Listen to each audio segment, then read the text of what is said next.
ইংরেজিতে লেটার্সকে দুইটি শ্রেণীতে ভাগ করা হয়। একটি হলো ভাওয়েল, অন্যটি হলো কনসোন্যান্ট। ইংরাজিতে যাকে ভাওয়েল বলে, বাংলায় সেটাকেই বলে স্বরবর্ণ। ইংরেজিতে ভাওয়েল 5টি: এ, ই, আই, ও, ইউ।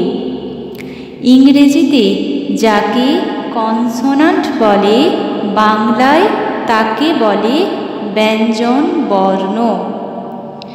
5টি ভাওয়েল বাদ দিলে বাকি যে 21টি লেটার থাকে সেগুলি হলো কনসোন্যান্ট, অর্থাৎ বি, সি, ডি, এফ, জি, এইচ এইগুলি।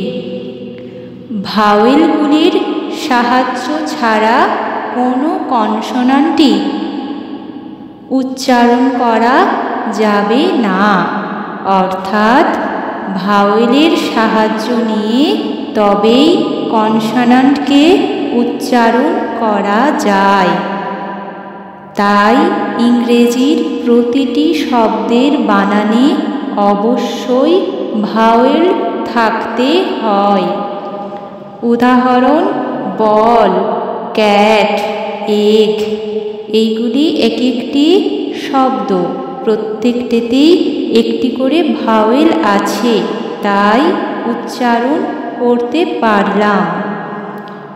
আর ভাওয়েলগুলির উচ্চারণের জন্য অন্য কোনো বর্ণের সাহায্য লাগে না, ভাওয়েলগুলি নিজে নিজেই উচ্চারিত হয়। ইংরেজিতে এই 26টি লেটার্সকে একত্রে বলে অ্যালফাবেট। অ্যালফাবেটকে বাংলায় বলে বর্ণমালা। লেটারের বাংলা নাম বর্ণ বা অক্ষর।